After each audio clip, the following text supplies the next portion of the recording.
Welcome back to the deck of the Midnight Vessel. Tonight, we are staying closer to home, closer, in fact, than we have ever been.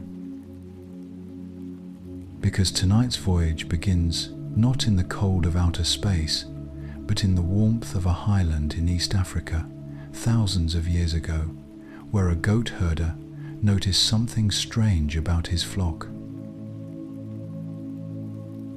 The story, as it has been told and retold across centuries, goes like this. A young Ethiopian goat herder named Kaldi noticed one evening that his goats were not settling down to sleep. They were dancing, leaping, moving with an energy that the night should have quieted, circling the dark red berries of a shrub they had been grazing on throughout the day. Kaldi, curious, tried the berries himself and found, as the story goes, that the world became a little brighter, a little sharper, a little more awake than it had been before. He brought the berries to a nearby monastery. The monks brewed them into a drink and stayed awake through their evening prayers for the first time in years. The story of Kaldi is almost certainly legend rather than history. But the geography is real. Coffee Arabica is native to the highlands of Ethiopia, and the region of Kaffa in the southwest of the country is widely believed to be the origin of both the plant and the name. The earliest credible written records of coffee as a consumed beverage come from 15th century Yemen, where Sufi monks in the port city of Mocha used a drink made from coffee cherries to sustain themselves through long nights of prayer and meditation. The drink gave them alertness, it gave them presence, it gave them, in the language of their tradition, a cleaner path to the divine. Coffee's first devoted drinkers were not looking for a morning ritual, they were looking for God. From Yemen, coffee spread with remarkable speed. By the early 16th century, it had reached Mecca and Medina, where coffeehouses called Kahva Khane became gathering places for scholars, merchants, poets, and anyone with an argument to make or a story to tell. The coffeehouse was a new kind of space, one that had not previously existed, a public room where people could sit for hours, think clearly, and talk to strangers. It was, in a very real sense, the first social network, a place where information circulated, ideas collided, and the intellectual life of a city happened in full view of anyone who could afford a cup. Some authorities, alarmed by the volume of opinions being formed over coffee, attempted to ban it. They failed, repeatedly and completely. The coffee plant itself is a quietly extraordinary thing. Coffea arabica grows best at high altitudes, in the narrow band between the tropics, in rich volcanic soil with consistent rainfall and mild temperatures. It is a slow grower, taking 3 to 4 years to produce its first fruit, and the cherries must be harvested by hand, the ripe red ones selected individually from branches that also carry green and yellow fruit at various stages of development. Inside each cherry are 2 seeds, face to face, pressed together by the surrounding pulp. Those seeds, dried and roasted and ground and dissolved in hot water, become the drink that more than 2 billion people will consume tomorrow morning. The distance between that mountain shrub in the Ethiopian highlands and the cup on your bedside table is one of the great unsung journeys in human history. What is perhaps most striking about coffee's early history is how quickly it became indispensable. Within a century of its spread from Yemen, it had reached Constantinople, Cairo, and the Persian Empire. Within 2 centuries, it was in Venice, Vienna, London, and Paris. Everywhere it arrived, it changed behavior.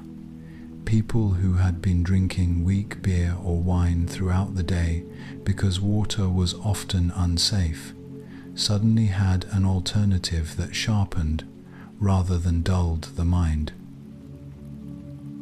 The shift in the quality of public thought that followed the arrival of coffee in European cities has been noted by more than one historian. The age of enlightenment and the age of coffee arrived in many places at the same time. It is difficult to say how much of one caused the other.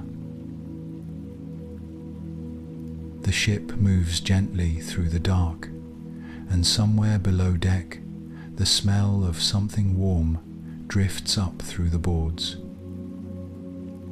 We have found the beginning of the story, the highland, the berries, the dancing goats, the monks who stayed awake to pray. In the next passage, we follow the bean as it travels across oceans, through empires, into the hands of every culture that has ever wrapped itself around a warm cup and felt, for a moment, entirely present. The bean did not stay in the highlands for long.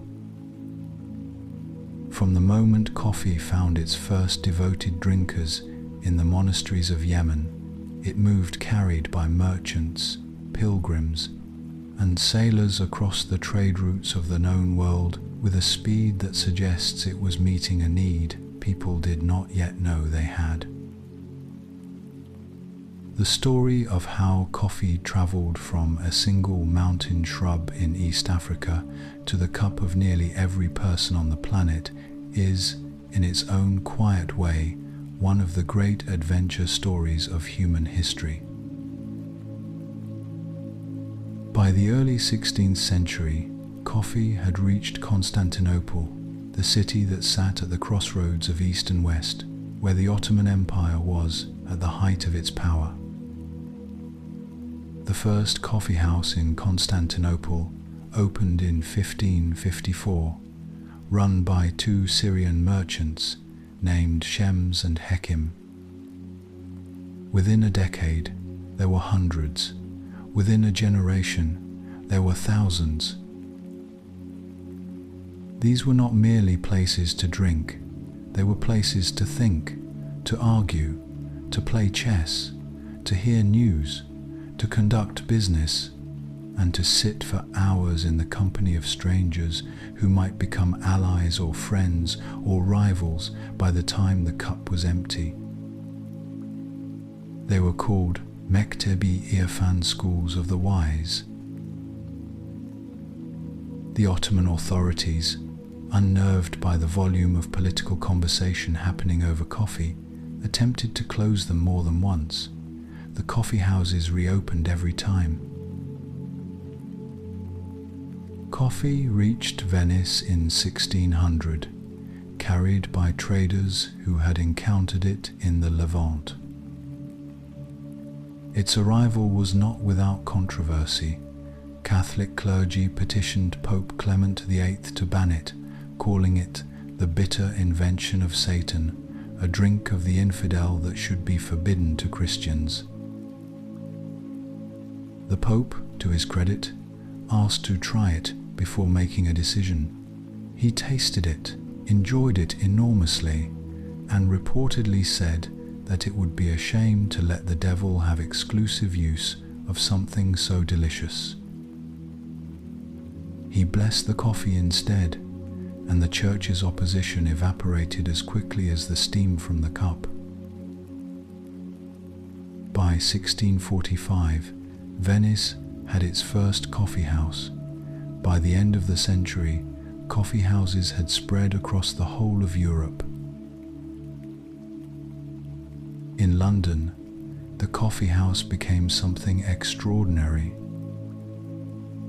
By the 1660s, there were hundreds of them scattered across the city, each one a gathering place for a specific tribe: merchants, lawyers, scientists, writers, politicians. Lloyd's of London, the insurance market that still operates today, began as a coffee house where ship owners and merchants gathered to discuss the risks of ocean trade. The London Stock Exchange grew from another coffee house, Jonathan's, where brokers met to buy and sell shares.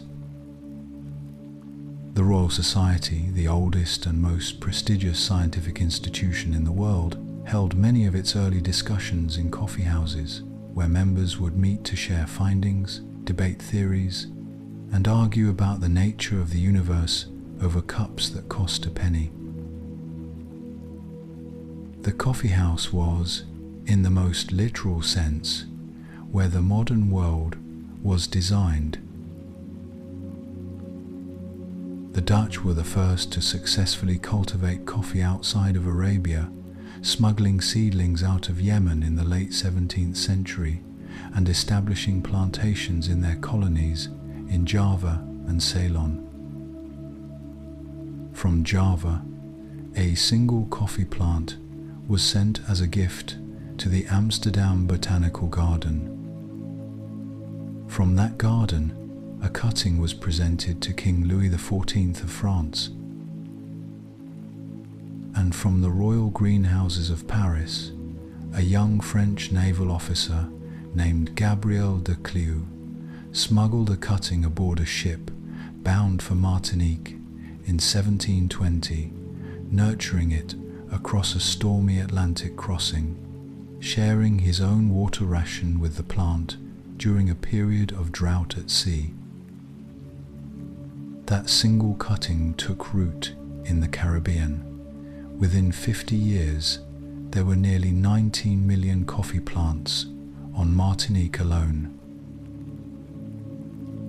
The majority of the coffee grown in Latin America today traces its lineage back to that one plant on that one ship, tended by that one man who believed it was worth saving.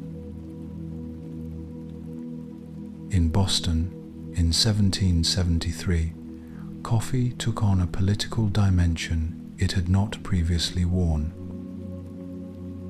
When American colonists dumped a shipment of British tea into Boston Harbor in protest of taxation without representation, they needed something to drink instead.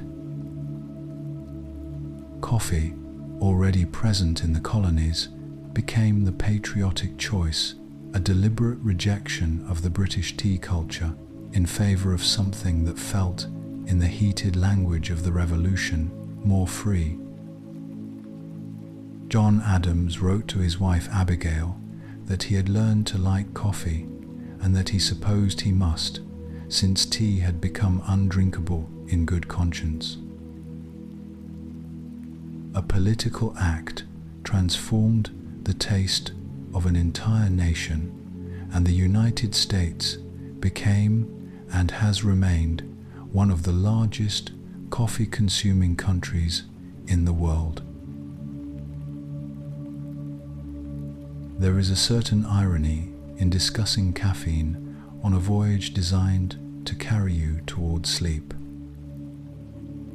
But understanding exactly what coffee does to the brain and how it does, it turns out to be one of the most illuminating windows into the biology of sleep itself.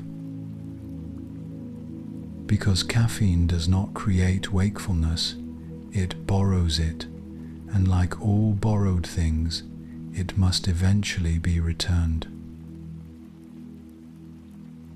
To understand caffeine, you first need to meet adenosine. Adenosine is a molecule produced as a natural byproduct of neural activity. Every time a neuron fires, adenosine accumulates in the spaces between brain cells. As the day progresses and your brain works, adenosine levels rise steadily, binding to receptors throughout the brain and producing a growing sense of heaviness, of slowness, of the particular tiredness that tells you the day has been long enough. This accumulating pressure is called sleep drive, and it is one of the two primary systems that regulate when you sleep and when you wake. Adenosine is, in the most literal sense, your brain keeping score of how long it has been awake and sending you the bill. Caffeine works by impersonating adenosine.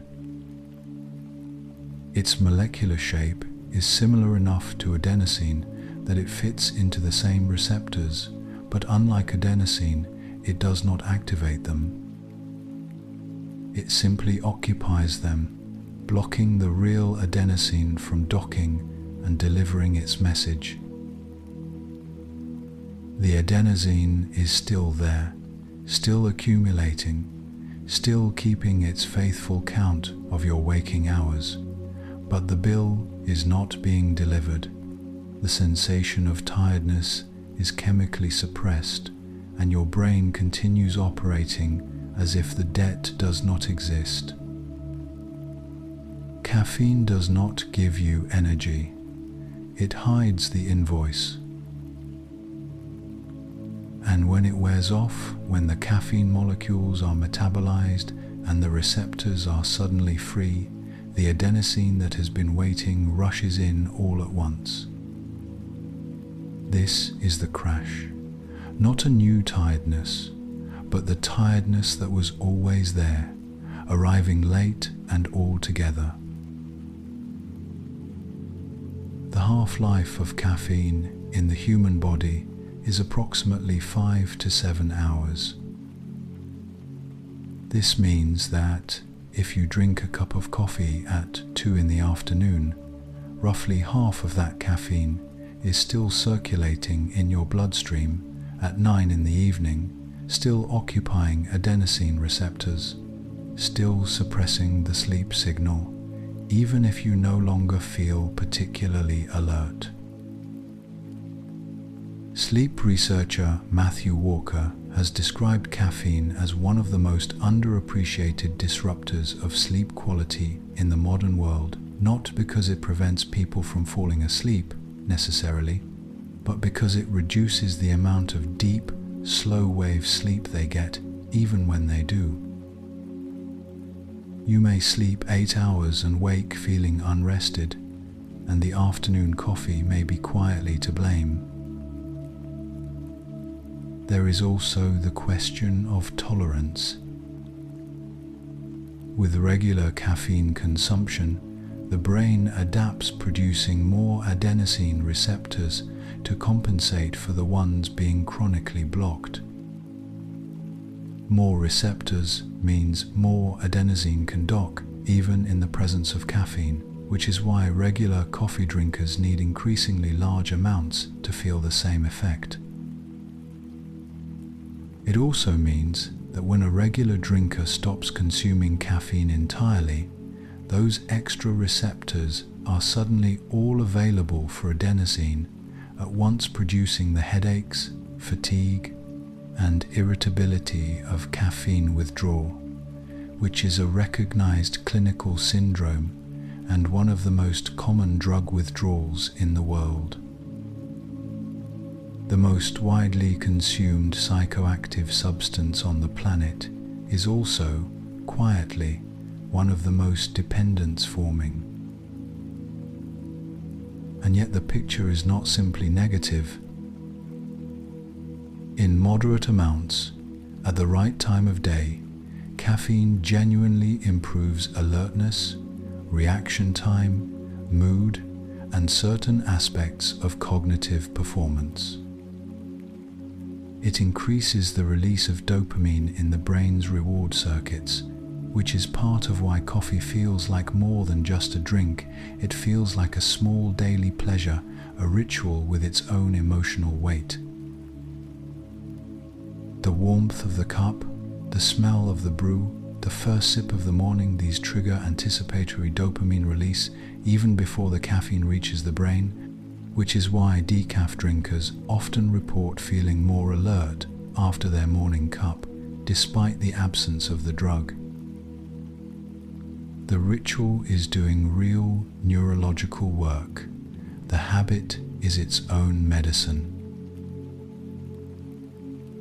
The ship is very quiet now, and the adenosine that has been building since you woke this morning is finally, fully doing its work. The receptors are clear. The debt is being paid. Your brain is beginning the long, slow process of settling into the kind of rest that no cup of coffee can replace or delay indefinitely. In the next passage, we move away from the biology and into something warmer, the rituals, the ceremonies, and the quiet cultures that have grown up around the act of making and sharing a cup. Every culture that has ever encountered coffee has done the same thing. It has made the act of drinking it into something more than drinking. A ceremony, a pause, a small daily insistence that some moments deserve to be slowed down and paid attention to. The specific forms these rituals take vary enormously, from the elaborate and ancient to the spare and modern, but the impulse behind them is universal. Coffee, from the very beginning, has been about more than the liquid in the cup. The oldest and most elaborate coffee ceremony in the world belongs to Ethiopia, the country where the story began. The Ethiopian coffee ceremony, called Buna, is not a quick affair. It begins with the washing and roasting of raw green coffee beans over an open flame, the smoke drifting through the room as the beans darken and crack. The roasted beans are ground by hand in a wooden mortar, then brewed slowly in a clay pot called a jebana, poured through a grass filter into small ceramic cups with no handles. The ceremony produces 3 rounds of coffee, each progressively weaker. The first, called abol, the strongest and most ceremonially significant. The third, called bereka, meaning blessing. To leave before the third cup is considered impolite. The ceremony can last 2 hours. That is the point. In Italy, coffee culture operates on entirely different principles: speed, precision, and the bar as a social institution. The Italian espresso is consumed standing up at the counter in less than a minute.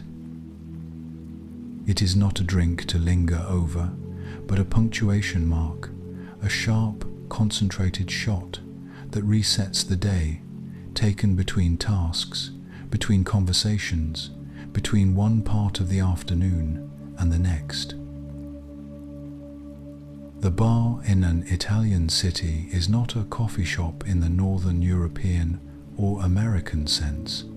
It is a communal space, a daily checkpoint, a place where the same people appear at the same time every morning, and the barista knows their order before they open their mouth.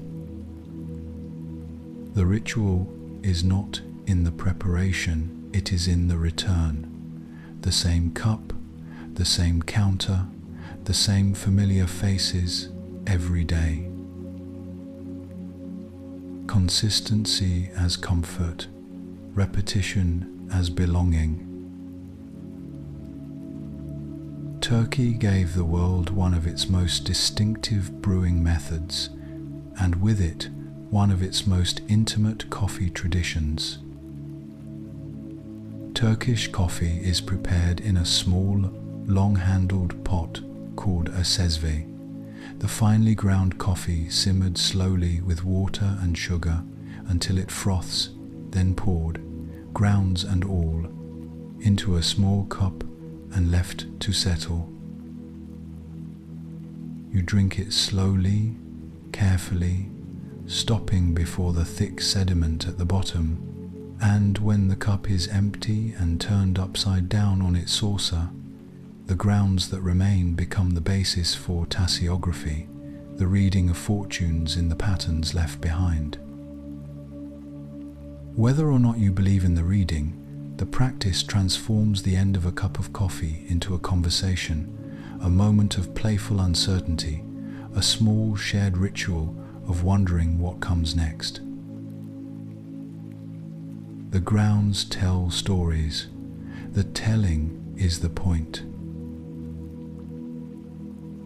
In Japan, the pour-over method has been elevated to something approaching an art form. A skilled Japanese barista preparing a hand-poured coffee moves with a deliberateness that is almost meditative, the precise bloom of hot water over grounds, the slow circular pour, the careful attention to temperature and timing, and the particular way the water moves through the coffee bed.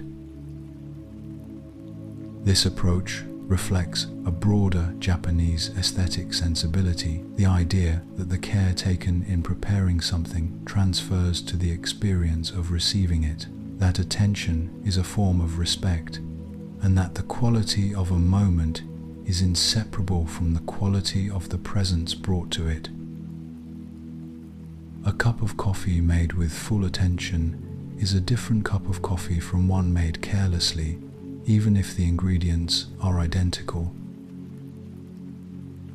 The ritual changes what is in the cup.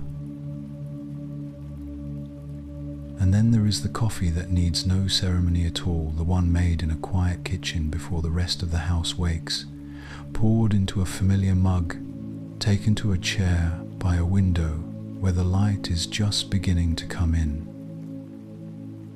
No grinding by firelight, no standing at a marble bar, no grounds to read. Just the smell of it, and the warmth of the cup in both hands, and the particular quality of stillness that belongs only to the very early morning, before the day has made any demands. This too is a ritual, perhaps the most universal one of all the daily negotiation between sleep and waking, carried out over a cup that belongs to both worlds at once. The ship settles into a long, slow drift. The smell of coffee is faded now, replaced by the salt of the night air and the quiet sound of water against the hull. We have travelled through the ceremonies of the world, from the firelit rooms of Addis Ababa to the marble bars of Milan, from the fortune-telling cups of Istanbul to the silent kitchens of early morning everywhere. In the next passage, we turn to the people who loved coffee most fiercely and find that its list of devoted admirers includes some of the greatest minds the world has ever produced. History is full of great minds who did their best work in the presence of coffee, who wrote their symphonies, argued their philosophies, drafted their revolutions, and built their theories of the universe with a cup close at hand. This is not coincidence, and it is not merely habit. There is something about the particular quality of alertness that caffeine produces, focused, warm, slightly elevated above the ordinary baseline of the day, that has proven, across centuries and disciplines, to be extraordinarily fertile ground for thought. Johann Sebastian Bach loved coffee so much that he wrote a piece of music about it. The Coffee Cantata, composed around 1735, tells the story of a father trying to persuade his daughter to give up her coffee habit and failing completely. The daughter, Lieschen, sings rapturously of her devotion. Coffee is sweeter than 1,000 kisses, more wonderful than muscatel wine. The cantata ends not with her renouncing coffee, but with a secret arrangement to marry only a man who will allow her to keep drinking it. Bach wrote the piece partly as a comic commentary on the coffee craze sweeping Leipzig at the time, a craze he himself participated in with evident enthusiasm. He was a regular at Zimmermann's Coffee House in Leipzig, where the cantata was first performed. The composer of the Mass in B minor and the Brandenburg concertos was also, it turns out, a coffee evangelist. Voltaire, the French philosopher and writer whose work helped shape the Enlightenment, is reported to have consumed between 40 and 50 cups of coffee per day, a figure so extreme that his physician warned him it would kill him. Voltaire reportedly replied that he had been killing himself with it for decades and planned to continue. He lived to 83. Whether the quantities are accurate or exaggerated in the retelling, the underlying truth is consistent with what we know of Voltaire. He was a person of ferocious intellectual energy who produced an almost incomprehensible volume of writing across his lifetime: plays, novels, essays, histories, letters, and who seemed to operate at a frequency that most people around him found exhausting. Coffee, for Voltaire, was not a pleasure, it was a fuel source. Søren Kierkegaard, the Danish philosopher, had a coffee ritual that was entirely his own. He would pour sugar into his cup until it formed a solid mound above the rim, then dissolve it with a single concentrated shot of coffee, so strong it was nearly syrup, drink it in a single gulp, and immediately begin writing at a pace his contemporaries found alarming. Kierkegaard owned over 50 different coffee cups and considered the selection of the right cup for the morning's work a matter of genuine importance. His housekeeper reportedly said that she had never seen a man more devoted to either philosophy or coffee, and that she was uncertain which he would be more distressed to lose. Beethoven counted his coffee beans. Exactly 60 per cup every morning, ground by hand before brewing. Not 58, not 62, 60. For a man whose deafness was already advancing when he established this ritual, the precision of it speaks to something deeper than mere preference, a need for control in the sensory domain that remained available to him, a daily act of exactness in a life that was becoming increasingly uncontrollable. The 60 beans were one of the fixed points of his morning, the anchor from which the day's composition could begin. Some of the most transcendent music ever written began, every morning, with the careful counting of 60 coffee beans. Honoré de Balzac, the French novelist who produced an almost supernatural volume of work across his career, wrote an essay on the experience of extreme coffee consumption that is one of the most vivid accounts of caffeine's effects ever committed to paper. He described how, after a certain quantity, ideas begin to move like battalions of a grand army across the battlefield of the mind, meeting and joining and colliding in patterns that sober thought would never produce. He was describing, in the florid language of the 19th century, what neuroscience now understands as the dopaminergic and noradrenergic effects of high-dose caffeine, an artificially elevated state of associative thinking in which the brain makes connections between concepts it would otherwise keep separate. Balzac died at 51. His doctors cited, among other causes, chronic coffee consumption. He had produced 91 novels. The arithmetic of that life is left as an exercise for the reader. For most of the 20th century, coffee had a reputation problem. Physicians warned against it, health campaigns discouraged it.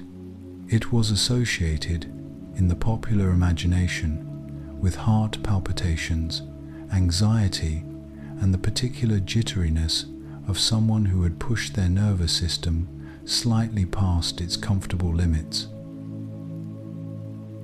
The science, it turns out, has spent the last several decades quietly dismantling most of that reputation, and what has emerged in its place is a picture considerably more nuanced and considerably more flattering to the drink than anyone anticipated. Coffee is, by a significant margin, the largest single source of antioxidants in the diet of the average person in the Western world. Not red wine, not green tea, not blueberries, coffee. This is partly a consequence of how much of it people drink, but it also reflects the genuine chemical complexity of a roasted coffee bean, which contains over 1,000 distinct chemical compounds, many of them with biological activity that researchers are still working to fully characterize.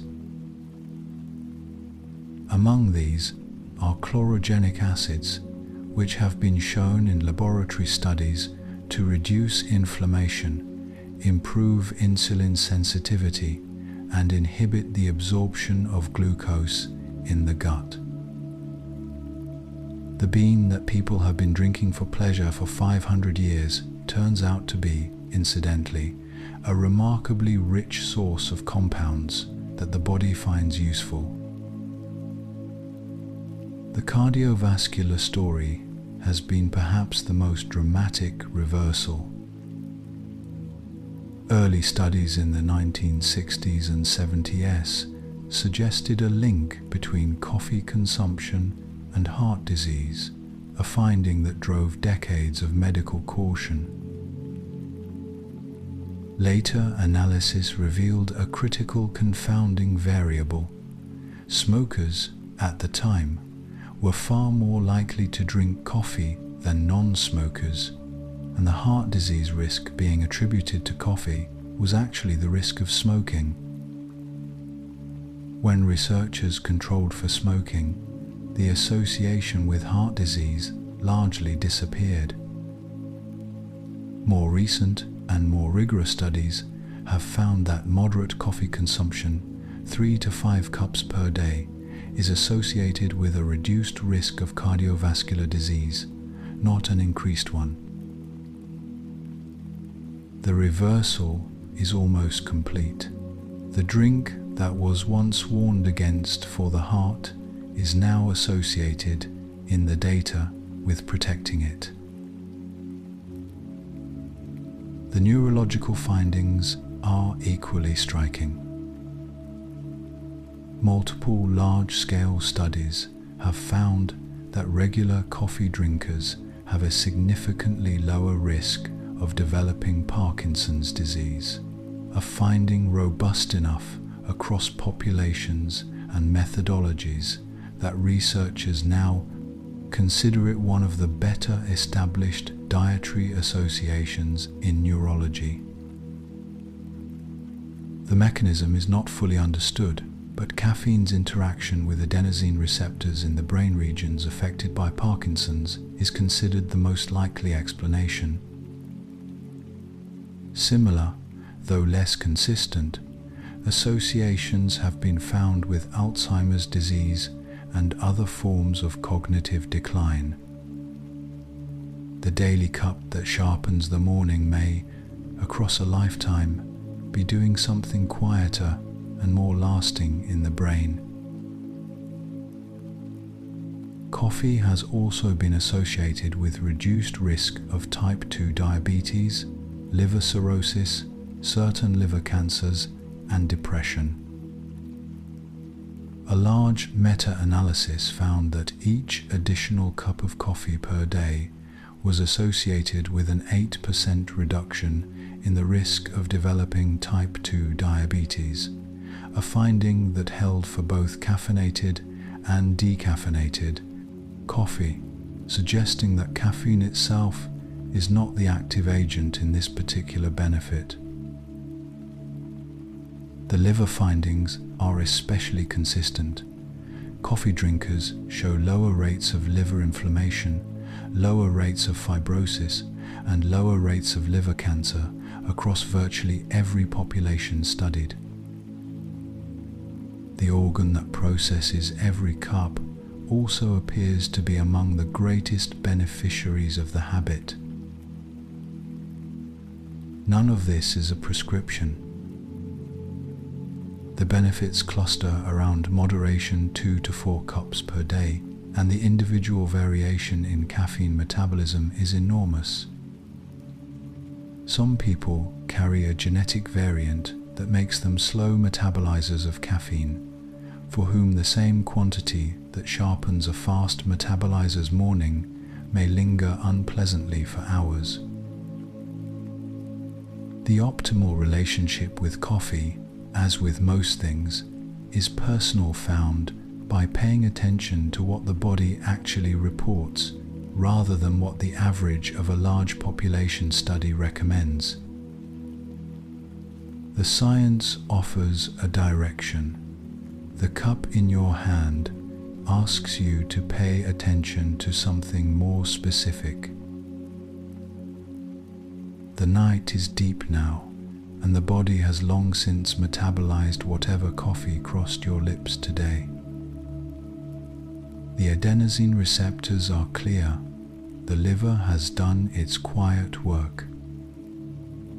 And in the final passage of this voyage, we arrive at the last cup of the evening, not a cup to drink, but one to consider, held in both hands, warm against the cool of the night, at the place where the science ends and the simple pleasure begins. The midnight vessel has come to rest in the quietest harbor of the voyage. The sails are down. The water around the hull is perfectly still. And somewhere in the darkness behind us, stretched across the whole of the journey we have taken tonight, lies the entire history of a single small bean, from a highland in Ethiopia to the monasteries of Yemen, from the coffeehouses of Constantinople to the revolutionary harbors of Boston, from the counting hands of Beethoven to the laboratories of modern epidemiology, all the way to here, to this moment, to the last warm thought of the evening.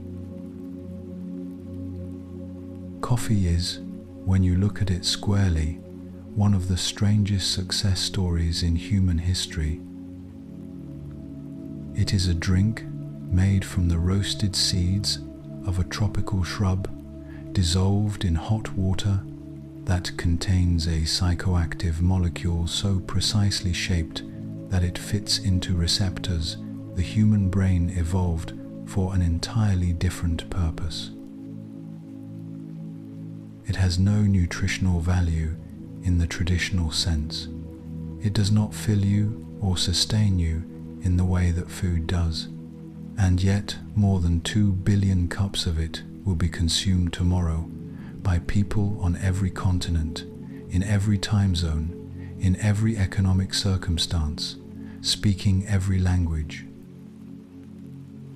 No other prepared beverage comes close. Water, which is not prepared at all, is the only thing humans drink more of. Coffee, by the measure of human devotion, is the second most important liquid on earth. What does it mean that we love it so much? Part of the answer is neurochemical, the dopamine, the adenosine blockade, the reliable lift that arrives within 20 minutes of the first sip. But that explains only the mechanism, not the meaning. Plenty of things produce neurochemical responses without inspiring 500-year-old ceremonies, without producing a Bach cantata, without becoming the setting for the founding of stock exchanges and philosophical movements and revolutions. Coffee did all of those things because it arrived at the precise intersection of biology and culture and history at a moment when all three were ready for it. It gave people a reason to sit together in a public room and think out loud. That, more than the caffeine, may be its most lasting contribution. There is a quality that the best cup of coffee has always had, regardless of the method or the origin or the roast. It asks for a moment of attention. Not a long one. Even the Ethiopian Buna ceremony, for all its duration, consists mostly of companionable silence around the smell of roasting beans. But a moment in which the hands are occupied and the body is still and the mind is given permission to simply be present with the warmth of what it is holding. This is the quality that has made coffee a companion to great thought, not the stimulation, but the pause, the small daily insistence on a moment of stillness before the work begins. It is, in its modest way, a form of meditation, one that requires no instruction and no mat and no particular belief, only a cup and the willingness to hold it for a moment before moving on. The last cup of the evening is a different creature from the first. It is not about waking or sharpening or preparing. It is the cup that appears at the end of a meal, in the company of people you are comfortable enough with to sit in silence. Or the one you make alone when the house is quiet and the day has finally released you, and you want one more small warmth before the night takes you the rest of the way. This cup is not about caffeine. It is about the ritual, the familiar weight of the mug, the particular smell, the way the warmth moves from the ceramic into the palms and from the palms into the body. It is, for many people, the clearest signal the evening has that the day is finished, the permission to stop. Tonight, you are at the end of a long voyage. You have traveled with the bean from its first discovery to its global conquest, through the biology of the brain that receives it and the cultures that have made it sacred, through the lives of the brilliant and obsessive people who ran on it, and through the science that has, quietly and against expectation, largely vindicated them.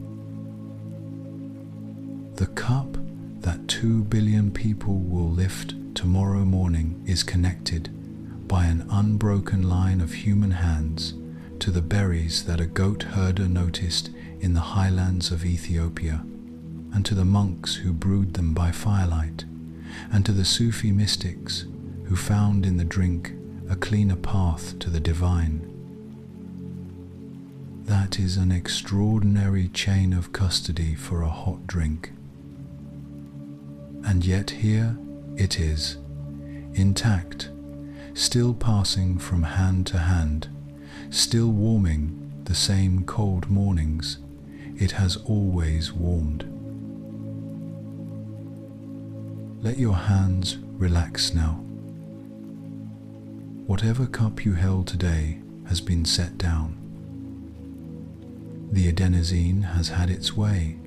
The brain is lowering its lights one by one in the slow and orderly fashion it has practiced every night of your life.